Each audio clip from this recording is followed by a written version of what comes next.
घुटनों के बल चलने लगे तो अनेकों लीलाएं करने लगे। माखन चुरा, एक बार की बात है, माखन बचपन में माता ने खिलाया, अच्छा लगा तो माता कहीं बाहर होके तो खाने की चोरी आदत पड़ गई। अब क्या हुआ, एक बार क्या हुआ, माखन खाने के लिए गए तो जहां पर माखन चुरा रहे थे, मटकी में से माखन निकाला और मुंह में डाला और खा रहे हैं, ऐसे गर्दन झुका के खा रहे हैं। अचानक जब गर्दन उठाई तो सामने क्या है, सामने शीशा लगा हुआ है। माखन खा रहे हैं, पहले नीचे देखा, अब खाते जब गर्दन उठाई तो सामने देखा शीशा लगा है। तो शीशे में देखते हैं तो वो शीशे में देखकर क्या समझते हैं कि ये जो मैं माखन खा रहा हूं, मेरे सामने कोई और है और जिसने मुझे देख लिया है।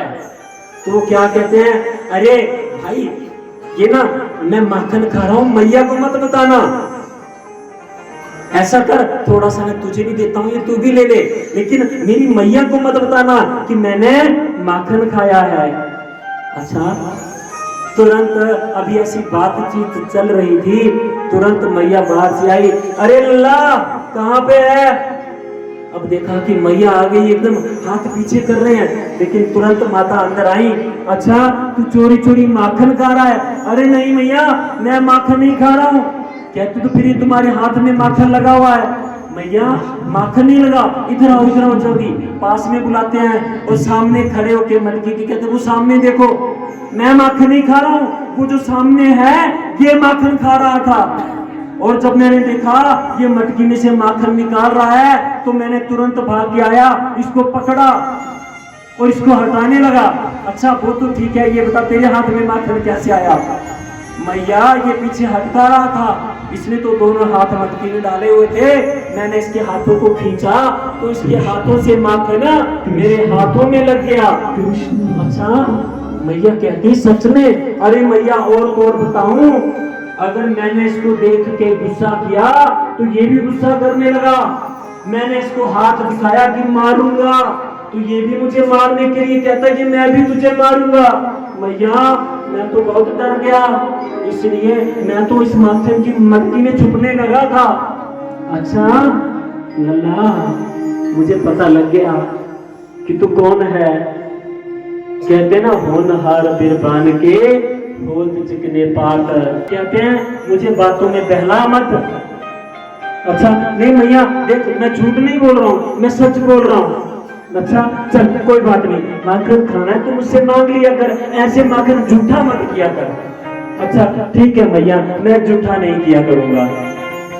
बंधुओं एक बार माता फिर पड़ोसियों में कोई आयोजन था तो वहां पड़ोसियों के घर गई थी। भगवान ने तुरंत मौका देखा तो पहले क्या था कि घर में जैसे ही घुसते थे तो पास वाली मटकी से खाते थे।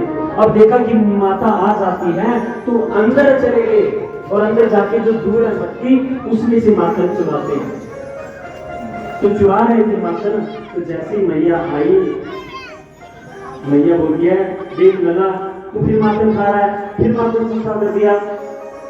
मैया तुझे किसने कहा कि मैं माखन खा रहा हूँ। कहते दिख रहा है तुझे हाथ में माखन पकड़ा हुआ है इतना सारा। कहते अच्छा तुझे मेरे पे भरोसा नहीं मैया।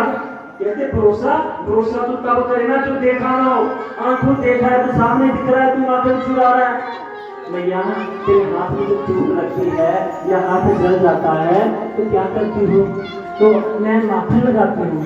मैया ये कंगन डाले ना तूने, देखो देखो कंगन ने सारा हाथ छील दिया, इसलिए क्या तक वो गुरु करते हैं, ये चुप चुप के देखो कितना खून निकलने लगा। अब ज्यादा दर्द होने लगी, मैंने तुम्हें पुकारा लेकिन तुम तो थे ही नहीं यहाँ पे, इसलिए मैंने देखा था कि तुम माखन लगाती हो, इसलिए मैं भी माखन लगाने के लिए आया। अच्छा मतलब तो हाथ में माखन लगा रहा था। हाँ मैया मैं हाथ में माखन लगा रहा था, मेरा हाथ जल रहा था इसलिए मैंने माखन लगाया। अच्छा वो तो ठीक है, तो मुख पे माखन कैसे लगा ये बता मुझे। पकड़े गए, कहते हाथ में तो ठीक है पर मुख के ऊपर माखन कैसे आया। कहते मैया तू ही कहती है ना कि तू माखन को गंदा कर देता है, झूठा कर देता है। अब मैंने हाथ पे माखन लगा लिया, अब जो बच गया उसका क्या करूं। पर्दे पे लगाऊं तो कहती पर्दे खराब कर देता है, कपड़े खराब कर देता है। मैंने सोचा मैं मुख में पहुंच लेता हूँ। मैया तो समझ गई कि सत्यवादी हरिश्चंद्र मेरे घर में पैदा हुआ है।